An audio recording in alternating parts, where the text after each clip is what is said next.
field looking at psychology of learning, cognitive psychology, the development of schools, adult education.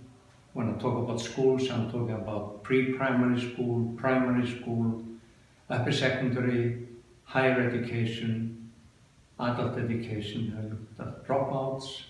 So I have looked at a great number of areas. I claim there are in fact 6 main challenges that has to be tackled, and education is not doing that very well. The first is to look into the future. What is happening, what developments are taking place, and how is education responding to these? And I claim that education is not doing that. That's one of the biggest challenges to move the content of our education systems to the future. That's challenge number 1. Challenge number 2 is that we have an enormous amount of research being done in education, a lot of research at all levels of education, but we are not managing to channel that research into the school system. So in many ways the school system is not responding to all the research that is going on, and I see that as a huge problem, and that's the problem for the research. It's the researchers, it's ourselves, that should make a much greater effort to channel our thinking, our research, into the field, into the practice of education. That's challenge number 2. Challenge number 3 is that we should be much more concerned with equity and just social justice within education. And that includes making education more democratic in the way we organize it, but also in the way we run it. And I think we should talk much more about this and make the schools more democratic from various perspectives. That's challenge number 3. Challenge number 4 is that our societies are changing definitely from what we could call pre-professional or pre-vocational education to lifelong learning. This has been acknowledged rhetorically by everybody for about 30 or 40 years. But we are not acknowledging this in the system itself. The system is still organized as if everything was pre-work, if you like.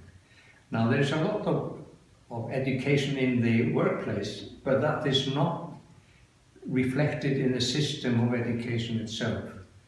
This is challenge number 4. Challenge number 5 is that it is now accepted that if you want to get dynamic development, innovative development in the system of education, in the school system, it has to come from, at least partly, from the bottom up. You cannot have a dynamic system that's controlled only from the top down. But it is not clear how we actually do it, how we develop infrastructures in the system that allows the system itself, the bottom part, the practice level, to take the initiative. It is not reasonable to expect the teachers who have a lot of problems on their hands and not much time to take a big initiative, but if they're not involved in a fundamental way as initiators, the system will stagnate. The last challenge for the system of education, as I see it, is teacher education. If you want to have a professionally run system, the teachers have to be educated as professionals and not in the fragmented way we often see. We often see that teachers are educated as subject specialists with some pedagogic additions. This is, to me, not good enough. You have to integrate the subject knowledge and the pedagogic knowledge from the beginning, and then you must tie this to lifelong learning processes. Well, as to how the school should respond to the future, then it should accept 2 things.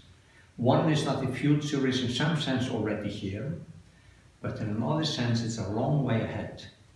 We are now preparing children in school that will be active in 25, 35, even 40 years. So we also have to take the long-term view, not only the short-term view.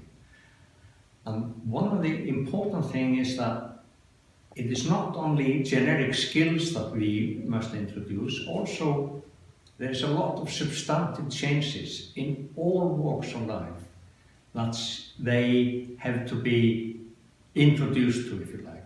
New subjects are coming up. Whether you look at genetics, bioengineering, artificial intelligence, computer science, and in all kinds of social and natural sciences, there is a lot happening they should be introduced to. And what we need to do is to allow the schools and help the schools in partnership with the surrounding expertise to develop, so the schools become authentic.